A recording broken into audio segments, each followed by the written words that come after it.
Next SP నాయకన్న గారు ఏ పాటతో ముందుకు వస్తున్నారు? ఖచ్చితంగా ఇక ఈరోజు అంత భక్తిమయమే కాబట్టి ఒకసారి మీ గురించి చెప్పండి.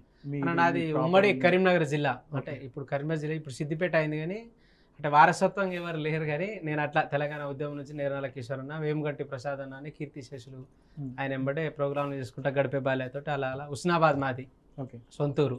అక్కడ నుంచి సిద్దిపేట కళాకారుతుంది యాకన్న ఇట్లనే అందరూ ఆ ఉద్యమాల నుంచి ఇలాగనే పాడుకుంటా ఇప్పటివరకు వచ్చారు. కానీ ఇప్పుడైతే కేవలం ఒక బంజారా జాతి కోసమే పని చేస్తా ఉన్నాం. ఎందుకంటే ఎక్కడో అభివృద్ధికి ఆమె దూరంలో ఉన్నటువంటి తండాలు ఇప్పటికీ ఇంకా అలాగే ఉన్నాయి. వాటిని ఈ మూఢనమ్మకాలకి వెళ్ళి తాగుడు దానిలోకి వెళ్ళి ఇవన్నీ కొంచెం కనువిప్పు కావడానికి ఒక ప్రవచనాలు ఇప్పుడు చాగంటి కోశ గిరకెప్పటి నరసింహారావు గారి లాగా అలా మా బంజారాలో ప్రవచనాలు చెప్తూ ఇప్పుడు మొత్తం జాతికే డెడికేట్ అయి ఉన్నాం.